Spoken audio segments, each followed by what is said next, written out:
Dariel, a 34-year-old soldier, has devoted his life to serving the Demon King's army, a loyalty forged from his upbringing by one of the four heavenly generals, Granversa, after being found abandoned as a baby. Despite his years of service, Dariel remains at the lowest rank within the army, his lack of magical abilities making him an outlier and a subject of disdain among his peers. This long-standing division between demons, who typically wield magic, and humans, who do not, sets the backdrop for Dariel's struggles. Following the retirement of his guardian Granversa, his son Bashbarza ascends to the position and promptly dismisses Dariel, leaving him without purpose or a place within the palace. Displaced and desolate, Dariel wanders through the woods, subsisting on minimal food and sleep, until a fateful encounter changes his course. One morning, he comes across a human woman, Marika, fleeing from a monkey monster. Acting on his ingrained soldier's instincts, Dariel attempts to protect her using sheer physical strength, a venture that quickly proves futile as he lacks magical support, leading to his being violently dispatched by the creature. However, spotting a dagger in Marika's drop bag, he breaks a significant taboo of his former station by using the human weapon to defeat the monster, inspired by the heroic deeds of humans he had observed. Grateful for his intervention, Marika insists that Dariel accompany her back to her village to receive proper thanks. Tempted by the promise of a warm meal, Dariel agrees. Upon arrival in Lux's village, Marika introduces Dariel to her family, including her parents and the village mayor, setting the stage for new beginnings and unexpected alliances. This marks a significant turn in Dariel's life, from a disgraced demon soldier to a potential hero in a human community, challenging the deep-seated prejudices and boundaries that have long defined his existence. He decides to be very cautious around them because they will attack him if they discover he is a demon. He explains that he was wandering in the forest because his former employer's son had taken over the business and fired him, forcing him to immediately leave the lodgings provided by the company. Grateful for saving her life, Marika and her parents insist on him staying in their house. Knowing he has nowhere else to go and no one else to care about him, he accepts their offer. The next day, Dariel and Marika's father discuss jobs over coffee. As the village's guild master, the father suggests Dariel register with the guild and become an adventurer, whose job is to complete quests requested by the locals ranging from collecting herbs to defeating monsters. He believes he is perfect for the job, considering his physique. He gives him the guild registration form, making Dariel panic because only a human can successfully complete the ritual in the form. If he tries, he'll fail and reveal he is a demon. He tries to make excuses and run away, but Marika decides to help him out by forcefully poking his finger and putting a drop of his blood on the form. To Dariel's complete shock, he successfully performs the ritual and gets registered in the guild. He discovers that he was a human all along and was merely brought up by the demon Granversa and demon society. The next day, the father gives him the first lecture about being an adventurer. He first teaches him about the aura. It is something that all humans are born with, which they can use by infusing it into their weapons to fight. The best choice of weapon for an adventurer depends on their aura, which can be of 4 types: slash, sting, protect, and hit.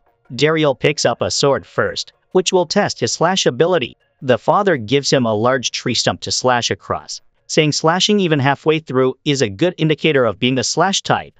Despite not knowing how to use a sword, Dariel infuses his aura into it and makes a large slashing motion. The stump is cleanly cut all the way across, astonishing both Marika and the father. Next, he aims at an apple with a simple bow and arrow to test his sting ability. He hits the apple with tremendous force, causing it to fly back and raise a dust storm. After that, he is made to hit a boulder with a hammer, causing it to crumble into pieces. Finally, he has to block an attack by the father using a giant iron hammer with a small wooden shield to test his protection ability. However, moved by Marika's emotional plea, Dariel opts to stay in the village. His decision is soon validated when the mayor introduces him as a new adventurer to the villagers, who receive him warmly save for one dissenting voice. Gashida, a green-haired teenage adventurer with a cocky demeanor, ridicules Dariel for his age and lower rank, flaunting his own superior D-rank status. Despite Gashida's disdain, the mayor assigns Dariel his first task, gathering medicinal herbs,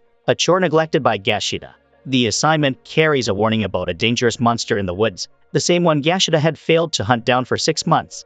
During this briefing, Dariel and Marika realize that the monster in question is the very one Dariel had already defeated during his encounter with Marika, thus unknowingly completing his first guild assignment. The subsequent day, Dariel's inadvertent heroics are acknowledged at the guild, where the master forces Gashida to thank Dariel for handling the monster that Gashida himself had struggled to track.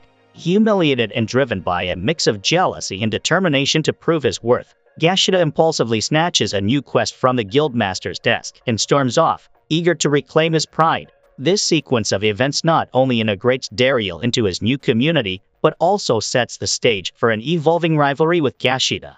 Dariel's journey from an outcast without magical prowess to a recognized adventurer demonstrates his resilience and adaptability, challenging the villages and, by extension, the reader's expectations of heroism and strength. Dariel sets off into the woods with Marika by his side to show him around and guide him. He notices she seems very comfortable moving around in the forest, walking past thorny bushes and climbing up short cliffs. She shares that she also always wanted to be an adventurer. She was in the woods the day Dariel saved her because an old woman in the village was sick with a bad cold. But Gashida refused to go and collect medicinal herbs. Once they reach a hobbit for herbs, they start looking for their first medicinal herb. The hurts beyond belief. While foraging, she notices deer tracks and decides to hunt it down for dinner. They end up tracking a deer down, but its eyes turn a scary red. The monster deer jumps to a massive height and lands past them to fight another giant spider monster. Marika excitedly draws her dagger and runs toward them to try and kill both of them. Thanks to mostly Dariel, they kill both the monsters and bring them back to the village. Gashida runs off, crying like a baby because his spotlight is stolen again. Days pass and Dariel adjusts to the village life well.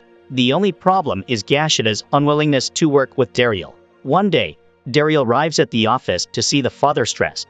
The father explains that an urgent quest about a highly dangerous Blaze Deathside monster in the village's woods has been issued. Since it is very powerful, hunting it is limited to C rankers and above, but the village has none. Equipped with medicinal supplies provided by Marika, crafted from herbs they had collected together, Dariel sets out to locate Gashida and the formidable Blaze Deathsith monster. Upon arrival, Dariel discovers a conspicuous trail left by the creature and is puzzled by the absence of the other guild's adventurers. His confusion is soon clarified when he encounters Gashida fleeing from the monster in panic. As the chase unfolds, Gashida's attempts to halt the monster with an arrow prove futile against its tough scales. Dariel intervenes, attacking the monster from behind, though his strike is not deep enough to be fatal. The situation escalates when the monster retaliates with a tail whip, breaking Dariel's sword. Resourcefully, Dariel grabs a sharp shard of his broken sword and ingeniously combines his sting and hit abilities to hurl the shard into the monster's mouth, effectively destroying it from the inside. With the immediate threat neutralized, Dariel quickly tends to Gashida's injuries using the endo venom to treat a bite wound and applying blood staunch herb to other injuries to stop the bleeding. Their successful, albeit harrowing, encounter concludes with their safe return to the village. This episode underscores Dariel's growth as a resourceful and brave adventurer, capable of quick thinking and decisive action in critical situations. His ability to handle the unexpected with such competence not only cements his role within the village, but also likely alleviates some of the tension between him and Gashida, showcasing his reliability and heroism. This incident not only highlights Dariel's tactical skills but also his dedication to his new community and the bonds he's formed, particularly with Marika, whose preparations played a crucial role in their survival and success. The next day, Gashida comes to the house and greets Dariel's big bro, saying that he owes his life to him and wishes to work under him after healing from his injuries. Meanwhile, at the Demon King's palace, one of the heavenly generals returns after being forced to flee a battle against a powerful hero's party. She blames her defeat on the new assistant of the heaven generals because he did not scout the enemy properly and failed to report that a new spearman had joined the party.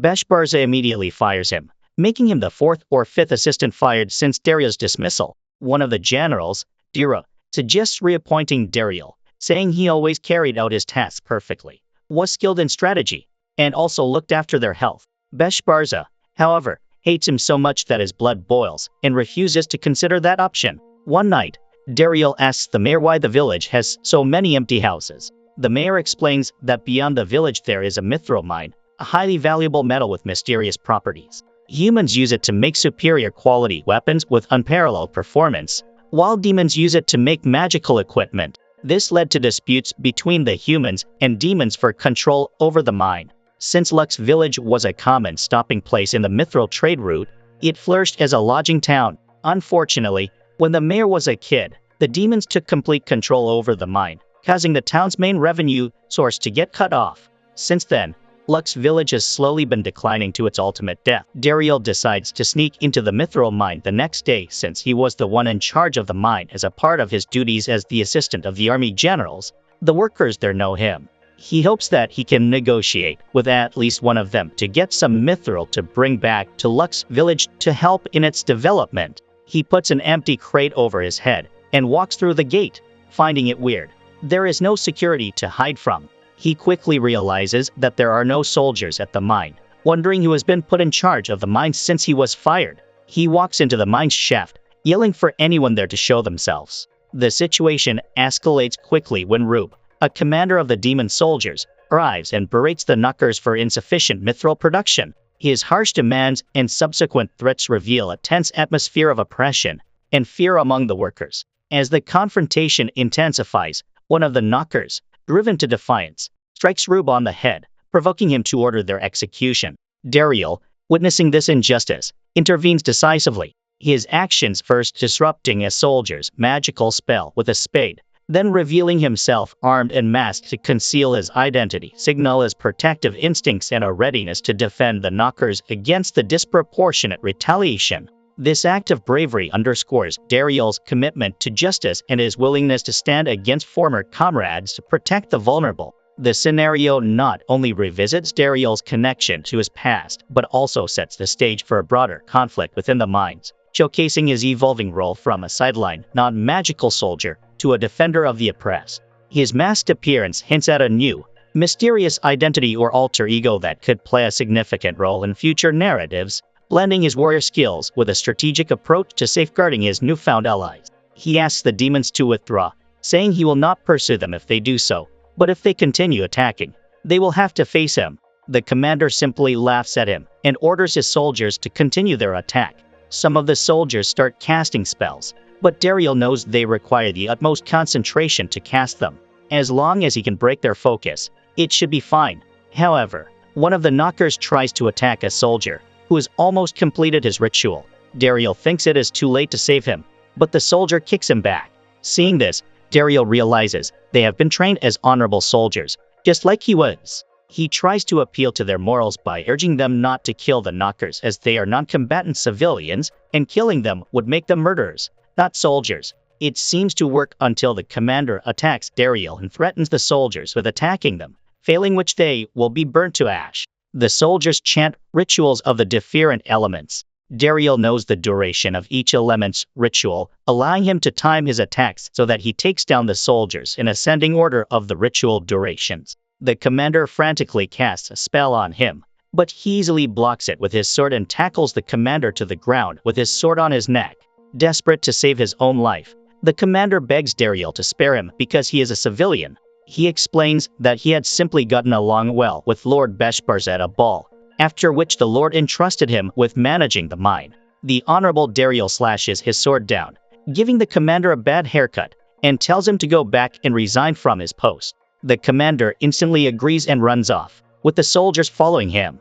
The grateful knockers thank Dariel for freeing them from the commander and making him their boss. Dariel returns to the village and reports to the mayor that he has regained control over the mine. In return, he pleads with the mayor to ensure protection for the knockers, and so the mithril mine returns under human control for the first time in decades. The knockers are allowed to remain there as guides since they are familiar with the entire mine's layout. With the re-emergence of mining, people pour into Lux Village, returning it to its previous state as a bustling, prosperous town. The Demon King's army is grappling with significant turmoil under the inept leadership of Beshbarz, culminating in a critical shortage of mithril, a consequence of his poor management decisions. The situation worsens when Beshbarz, against the king's explicit instructions, increases the mithril production quota fourfold to forge a weapon. This excessive demand leads to the exploitation of the knockers, pushing them to revolt against their demon overseers, a situation the king views as a disastrous misstep. Recognizing the need for competent leadership, the Demon King contemplates reinstating Dariel, whom he praises for his solid track record, contrasting him favorably with Beshbarz's late father, a wise general who valued capable soldiers. Beshbarz, overhearing his dismissal discussed so disparagingly, reacts childishly, throwing a tantrum outside the courtroom, a display that underscores his unsuitability for leadership. Meanwhile, back in the village, life thrives with bustling activity, and amidst this, Marika attempts to propose marriage to Daryl. However, her moment is disrupted by a confrontation between Yashida and Sabayantes, the leader of Campbelltown's adventurers. Sabayantes belittles the capabilities of Luck's village adventurers, attributing their recent success at the mithril mine to sheer luck, and asserts that his team will take over all operations related to the mine. Daryl, defending their honor and achievements, counters by highlighting their decisive role in eliminating the Blaze Death Scythe monster, a task initially assigned to Campbelltown adventurers. His argument effectively silences Sabayantes, who is compelled to concede and withdraw his claim over the mine. This sequence of events not only reinforces Daryl's importance and potential return to a leadership role, but also showcases the village's unity and resilience in the face of external doubt and criticism. The personal subplot involving Marika and Daryl adds a layer of depth to Daryl's integration into the village, suggesting that his ties to the community are becoming not just professional, but deeply personal as well. The next day, Mr. Bestfred, a diplomat from the Central Guild, meets with Daryl. He was sent to negotiate terms with the Knockers, but they are too weary to talk to anyone except Daryl.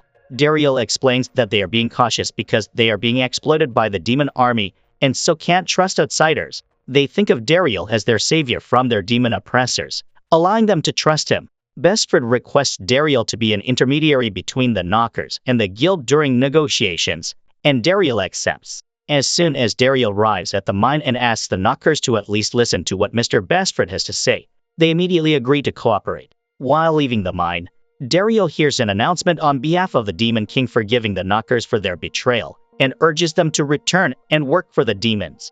Daryl recognizes the voice and runs to look for it. Sure enough, the announcer is his former friend from the army, Lizard. Lizard builds a tall wall of rushing water between him and the adventurer, asking him to withdraw. Daryl tells him to calm down and reveals his identity. Realizing it's him, Lizard hugs his old friend and tells him how worried he's been for him.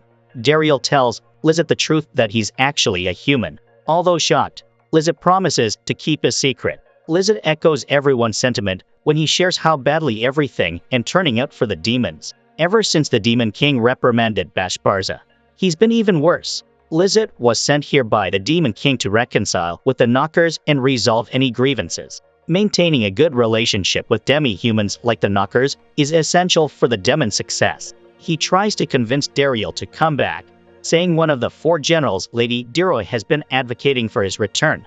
However, Daryl declines the offer, saying he has a new life now. Lizard tries to use his magic to force Daryl to come with him, but Daryl uses his new skills with the aura to stop him. He has another plan. Daryl takes Lizard to Mr. Bestfred and pitches his idea. He suggests that humans should use their monopoly on mithril to sell some of it to the demons at a price 4 times higher than the market value. The two point out how mithril is an essential resource for both humans and demons, so the demons will definitely come to try and win back the mine.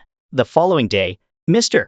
Bestfred tasks Daryl with revitalizing the old mithril workshop. Yet, upon Daryl's arrival, he discovers that Fidabitten, alongside adventurers from Campbelltown, has already staked a claim on the site. This development reflects the ongoing tension and competition over mithril resources, a tension that is exacerbated when the mayor reveals the historical significance of the mine and its previous guardianship by Campbelltown, illuminating Fidabitten's obstinate stance regarding the workshop. Amid these complexities, an old man named Smith arrives in the village, sent by the Central Guild as an expert mithril smith. Despite the workshop being under Campbelltown's control, Smith pleads with Fidabitten to allow him to work there. Fidabitten condescendingly consents, relegating Smith to a mere corner of the workshop. Nonetheless, Smith's joy at returning to his craft is palpable, and he quickly proves his worth. While the other Smiths struggle with the metal, Smith adeptly demonstrates his expertise by forging a massive sword. The sword, resonating with Daryl's aura, effortlessly slices through a giant tree, showcasing the exceptional properties of the metal and the smith's skill. Fidabitten apologizes for looking down upon Smith earlier and begs him to come work at the workshop, but he refuses due to his initial rudeness. Later, Smith shares that his true goal is to make the greatest weapon in his lifetime for Daryl to use with his perfect aura of all 4 types. During his time at the workshop, He was able to pickpocket some of the mithril, and his assistant set up a small working space at the house. He brought an ethanol furnace, a type of magical equipment available on the black market. However, he cannot use it because it requires a magical source. Daryl calls Reset to provide the required magic source, who only agrees to do it once because it's his friend. Daryl's request. Later that day, Fitabitten tells Daryl to team up with Campbelltown and fight the Central Guild, claiming that they are keeping most of the profits from the mine for themselves. He promises that Campbelltown will treat Lux Village better if he agrees to form an alliance. Daryl declines, saying he can't team up with someone who's hurt so many people he cares about. Infuriated, Fitabitten challenges him to a duel at the village square the next day. Back at the house, the mayor explains the rules of a duel. The duel goes on until one of the participants surrenders or can no longer fight. The outcome of the duel will most probably be used to decide the ownership of the mine. If a person is killed in a duel, the killer is in charge with a crime. Hence, people use duels as an opportunity to fulfill personal revenge. Worried for Daryl's life, everybody advises him to back out of the duel, which would mean Campbelltown gaining control of the minnow. Daryl insists that he will participate. Daryl, demonstrating strategic prowess, uses the environment to his advantage by flinging a boulder at Fitabitten, catching him off guard with an explosive distraction. As Fitabitten aggressively moves to strike, Daryl reveals the true capabilities of his knife, extending its blade in a surprising display of versatility. This tactical maneuver forces Fitabitten to reconsider his approach, but he soon finds an opening and attempts to strike. Daryl, prepared and precise, blocks the attack with his knife and counters, striking Fitabitten's shield and splitting it in two. Throughout this encounter, Smith, the Mithril Smith, provides insightful commentary on the nature of Daryl's weapon, the Hermes sword. He explains that the sword's design allows the wielder's aura to alter its form, leveraging Daryl's perfect aura to shift the weapon into various configurations. This adaptability proves crucial as Daryl then uses his transformed weapon to not only block but also destroy Fitabitten's blade, ending the duel with a decisive victory. In a final flourish, Daryl converts his sword into a whip form, effortlessly shattering a longsword thrown to Fitabitten by one of his adventurers. The duel concludes with Marika rushing to embrace and congratulate a victorious Daryl, her joy echoing the village's relief and pride. The aftermath sees Mr. Bestford of the Central Guild extending a formal apology to Daryl for the conflict, acknowledging the need for disciplinary measures against Campbelltown and its guild for their part in the escalation. Daryl asks if he can choose the punishment, requesting that the guild be made to repair the house's damage due to the duel. Recognizing his honor and talent, Bestford invites Daryl to join the Central Guild, which Marika overhears. Daryl says he will need some time to think about it. That night, while Daryl relaxes in the sauna, Marika enters and asks to talk to him. She says that since he will be going to the Central Guild with him, she wants to spend more time with him before he leaves. She encourages him to do well, saying that she knew this day would come since he is so talented. She thanks him for all the work he has done to make Lux Village a better place, and that she has never felt happier. Daryl says he already decided not to take the Central Guild's offer, claiming he loves the village. Marika is so relieved that she starts crying. Daryl holds her face to wipe her tears and kisses her. Over at the Demon King's palace, Beshbarza meets with his father, Granbazar.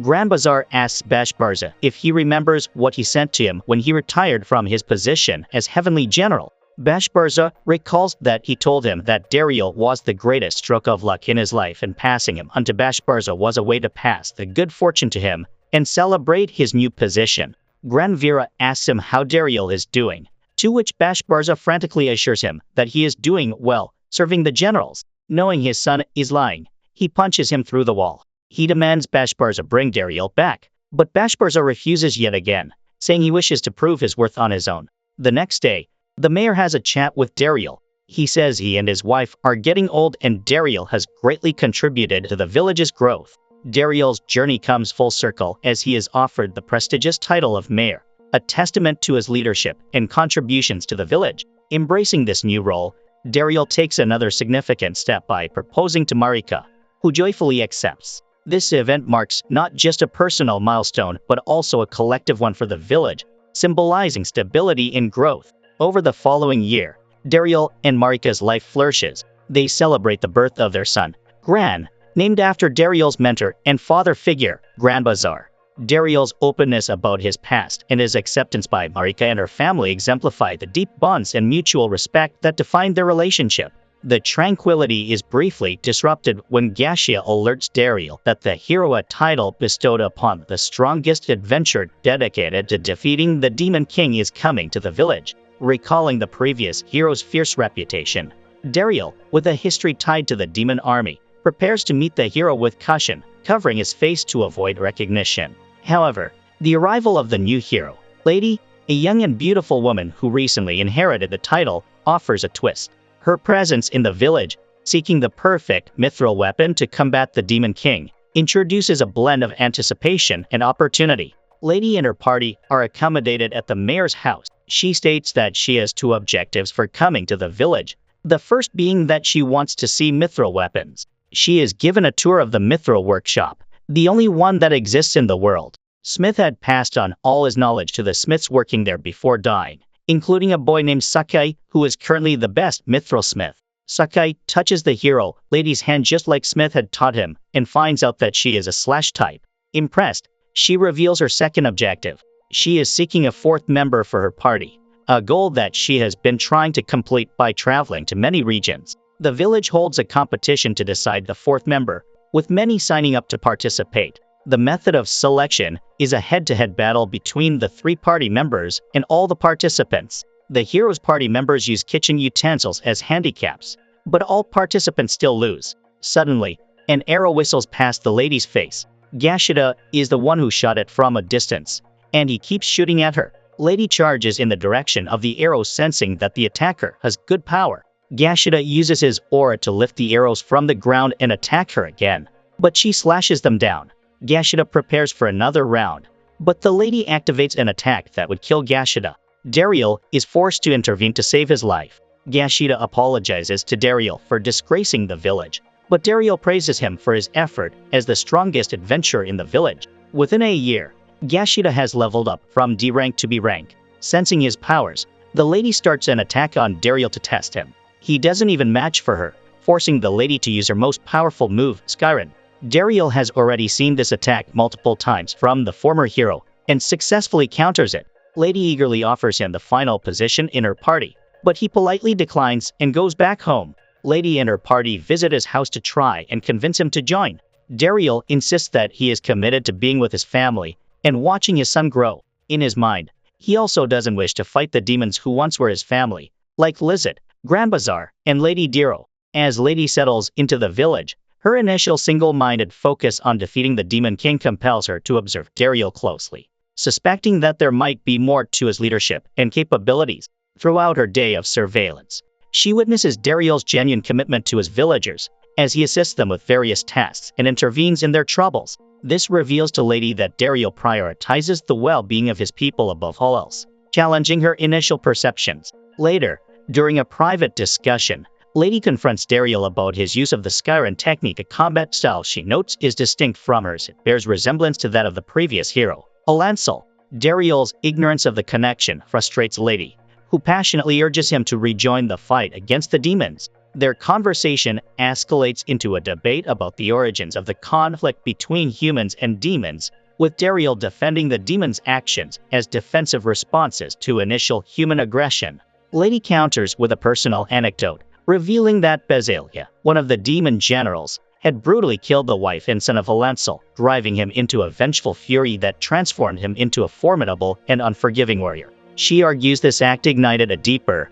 more personal vendetta within the ongoing conflict. Dariel, however, maintains a broader perspective, arguing that individuals on both sides are propelled by a desire to protect their loved ones, suggesting that neither side is inherently evil. This nuanced stance, emphasizing commonality and shared humanity, or demonity, deeply impacts Lady. Recognizing the depth of Dariel's wisdom and the values he embodies, she shifts from viewing him as a potential adversary to respecting him as a mentor. Moved by his principles and strength, Lady requests Dariel to teach her, hoping to enhance her skills under his guidance. Dariel accepts, considering it a chance to persuade the hero to stop the long war. One day, Lizard visits Dariel to tell him about his new promotion to the Special Envoy position, a new title made just for him after he successfully mediated the Mithril affair. Their meeting gets hijacked by the appearance of Lady Sabayantes, one of 4 heavenly generals. She punishes Lizette for not informing Doro of Dariel's whereabouts even though he knew it all along. However, she is forced to behave civilly after Marika shows her fury. She demands Dariel to hand over the control of mithril supplies to her, but he refuses to comply. Afraid of Marika's death stare, Sabayantes moves the conversation outdoors, where she tries gaining control by using force. However, Dariel keeps beating her again and again. Frustrated, she tries a new plan: destroy the village with a geostorm and look for the mithril afterward. Dariel unleashes a giant Skyren like a Lancels to swallow the storm. She goes out cold and starts falling down from her height, but Dariel and Lizette save her. Accepting her defeat, Sabayantes agrees to buy some mithril from him and purchase a weapon that can be used with magic. Dariel goes to great lengths to keep the demon Sabayantes away from Lady and her party when she visits the mithril workshop. However, they run into each other at the sauna and start arguing. Dariel interferes and brings them home to explain the situation. He comes clean about the truth to explain his attachment to both sides. In the village, tensions rise, leading Marika to propose a duel to resolve the ongoing disputes. Dariel, prioritizing safety and fair play, agrees to oversee the duel under the strict condition that the combatants do not attempt to kill each other. The next morning, the duel commences, showcasing evenly matched skills between the participants, dragging the contest out without a clear victor. The duel takes an unexpected turn when Gran, Dariel and Marika's young son, escapes from Marika's grasp and dashes towards the duelists. In a heart-stopping moment, a large boulder, dislodged during the combat, threatens to fall on Gran. Sabayantes, one of the duelists, quickly intervenes, shattering the boulder with a spell just in time to prevent disaster. This heroic act by Sabayantes allows Lady, the other duelist, to see the potential for goodness in demons, shifting her perspective significantly. The duel ends amicably with both parties calling off the fight, recognizing the value in cooperation over conflict. Dariel views this resolution as a profound victory, far surpassing a simple determination of who might be stronger. It symbolizes a hope for reconciliation and unity between demons and humans, a theme that resonates deeply with his own life experiences and leadership ideals. Meanwhile, at the Demon King's court, Granbazar, who had previously raised Dariel, advocates for the removal of his own son, Bashbarza, from the position of a heavenly general. Bashbarza's withdrawal and neglect of his duties for over a year prompts this drastic recommendation. The Demon King, recognizing Granbazar's deep care for Dariel over his biological son, reveals that he has known Dariel's whereabouts all along, indicating a deeper level of intrigue and connection between the court's politics and Dariel's current life.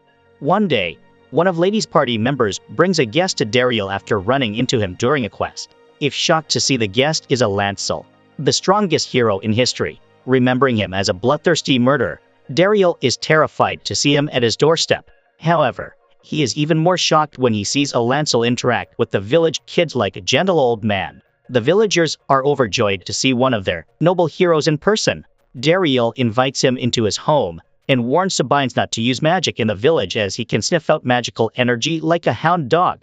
Lancel says he's come to the village to continue training his apprentice, Lady, since he has healed from the injuries he sustained from Granbazar's most powerful attack. Many people from the village come to spectate her training from the legendary hero. Lancel effortlessly dodges all her attacks while signing autographs. Noticing her sword skills have improved, he asks her who she has been training with. After learning Dariel has been her teacher while he is gone, Lancel asks Dariel to spar with him. Although hesitant, Dariel gets peer pressure into it.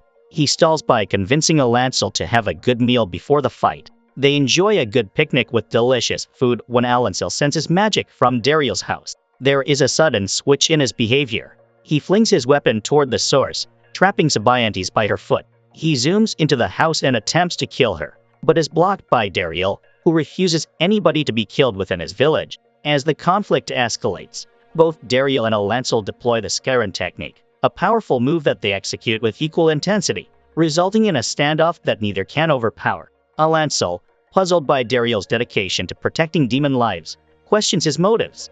Dariel reveals his unique background: raised by demons yet human by birth, entrusted to Granbazar by the former General Bezidon who discovered him as an infant. This revelation is a pivotal moment for Lancel, who suddenly connects the dots and realizes that Dariel is the son he had long believed to be lost.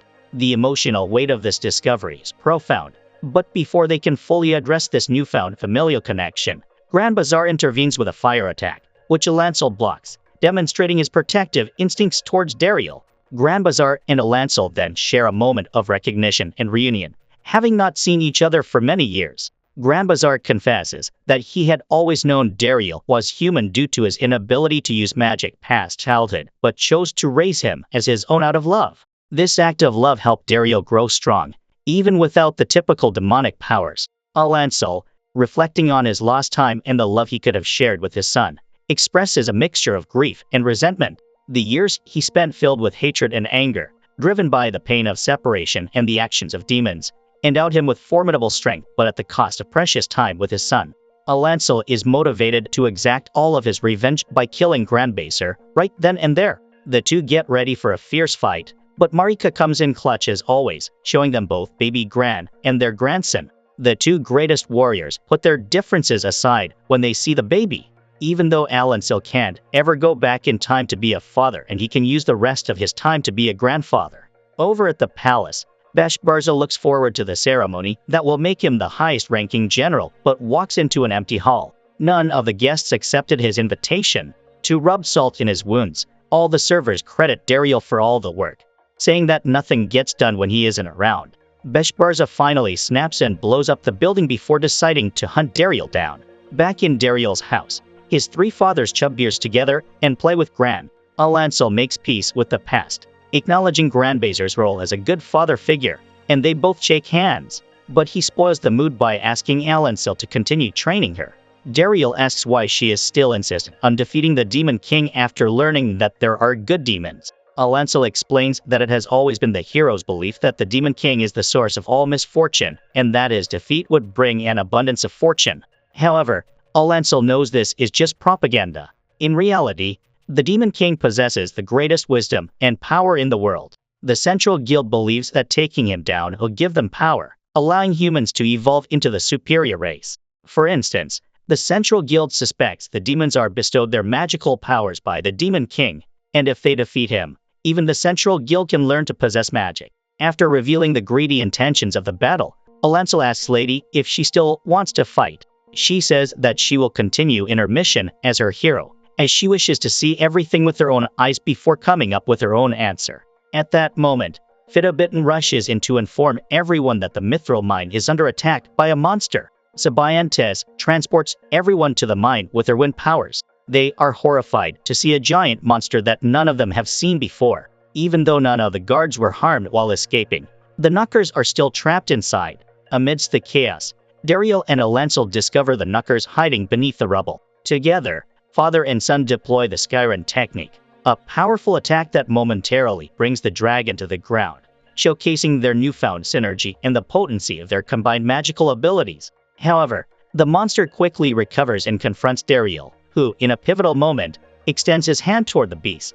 The dragon, after a tense pause, acknowledges this gesture and inexplicably flies away, suggesting a deeper, possibly mystical connection between them. Meanwhile, sensing that deeper machinations are at play, Grand Bazaar returns to the Demon King's castle to confront his son, Bashbarza, about the Room of Secrets. This secretive chamber, filled with forbidden hexes, magical spells known for their extreme power and danger, akin to the dark web of magic, becomes a focal point of suspicion. Grand Bazaar believes Bashbarza may have exploited one of these hexes to control the monster that attacked the mine, suggesting a sinister misuse of power within the royal family. He lectures his son about how he wastes his magical abilities on wrong deeds, and how he should have learned from Dariel. Bashbarza retaliates by calling his father a traitor for being friends with humans, having seen him through the eyes of the monster. Grand Bazaar realizes Bashbarza has used the spirit synchronization hex, a super taboo hex that invades the caster's mind and makes them slowly lose their ability to distinguish themselves from others. Bashbarza summons the dragon monster to take him to the mine, where both heroes are present, hoping to defeat them both at once. Over at the mine, Dariel tries rescuing all the Knockers when he is confronted by a scary-looking giant thing asking for him. It reveals itself to be the magical earth beast Gigantomachia. It says it is hurt to see his friend Salamandra, or the dragon monster, so angry. Recognizing Dariel's good heart, the giant rewards him by removing some of the restrictions present in the mithril structure in his Hermes sword. Later, Dariel receives information from Grandbazer that Bashbarza was the one controlling the Salamandra and that he is approaching Lux Village with the 4 legendary beasts to kill Alansal, Lady, and her party. Dariel's first course of action is to evacuate his village. Marika gives him a glove and a ring as a form of good luck. He and the other warriors wait for Bashbarza's arrival. Bashbarza makes a grand entry with his fierce Salamandra. As soon as they greet each other, Bashbarza novices the ring on Dariel's finger and asks if he is married. Clapping with glee, Bashbarza says he will first kill his wife. Dariel transforms his sword to a whip to keep Salamandra in its place, and Sabiance uses her strong wind powers to force it to the ground. Dariel unleashes Skyren and slashes at Bashbarza with his sword while requesting a negotiation to make amends for taking control of the mine. As the battle intensifies, Bashbarza, cornering Dariel against a wall, is momentarily taken aback by Dariel's commendation of his magical prowess and skillful use of powerful hexes. However, Dariel's words only serve to incite Bashbarza further, pushing him to unleash a secret weapon he had reserved for the heroes. In a dramatic display of power, Bashbarza activates a hex that grotesquely enhances his physical form, sprouting 2 horns and a tail, embodying a devil-like figure, which signifies his complete surrender to dark forces and his commitment to his catastrophic goal. Members of the hero party, including humans and demons, collaborate in an unprecedented alliance. They strategically contain the monster with a dome-shaped magical barrier to prevent its escape, while the seasoned warriors, Alansal and Grandversa, lead a powerful offensive that swiftly subdues the Salamandra. This successful joint effort symbolizes a historic moment of unity between humans and demons, celebrating their ability to work together against a common foe. As Bashbarza's wrath manifests in the form of a giant fireball, aimed out of anger towards Dariel's pleas for peace, the focus shifts to this new threat. The last thing he wants is to be told what to do by Dariel. Dariel recognizes the spell he used for the fireball and realizes he must stop it or it will destroy the whole village. He uses the Hermes word to channel his aura into a giant light beam and destroys the spell. The hex continues taking a greater toll on Bashbarza's body, transforming him into a dark beast-like figure. He attacks Dariel with renewed strength and pins him against a wall. The spirit synchronization hex becomes so strong that the magic starts spilling over, causing Dariel to enter Bashbarza's memories. Bashbarza deeply admired his father and wanted to become one of the heavenly generals just like his dad. However, he would hardly get to see him once in a few years. When Bashbarza was 10, Grandversa brought Dariel home and introduced this stranger as his older brother. Bashbarza was filled with sadness, realizing his father spent the time he could spend with his son with Dariel instead. He wasn't allowed to join the army until he grew much older and excelled in magic. When he finally thought he could be by his father's side, Grandversa retired and gave him the general position and Dariel to be his aide. His constant loneliness turned into hate and bitterness, forcing him to make beating Dariel his life's purpose. Dariel's sincere words have a profound impact on Bashbarza, breaking the hold of the hex and returning him to his normal form. This transformation signifies Bashbarza's release from the dark influences that had driven his destructive actions. However, the immediate aftermath sees the Salamandra, no longer under Bashbarza's control, going into a rampage. In a sacrificial act, Bashbarza merges with the Salamandra, attempting to steer it away from causing more destruction, fully prepared to sacrifice his life to protect others and atone for his misdeeds. This act of redemption is not the end for Bashbarza, though. As he directs the Salamandra away, Grandversa and Dariel intervene. They manage to destroy the monster and rescue Bashbarza. Back at home, a joyous Marika welcomes Dariel and the others with a grand feast, celebrating the safe return of her husband with a loving, albeit nearly suffocating, embrace. This scene of domestic bliss contrasts sharply with Bashbarza's subsequent confrontation with the Demon King, where he must face the consequences of his actions. He banishes Bashbarza from the Demon Kingdom as punishment. Grandversa brings Bashbarza to Dariel's home, where he is welcomed with open arms. He meets Gran, his baby niece, who says his first word, "Big brother Bashbarza." Everybody, humans and demons alike, celebrate together. Bashbarza leaves to help those he hurt like the Knockers and travel the world to increase his knowledge. Dariel continues living his happy second life in the small, peaceful village.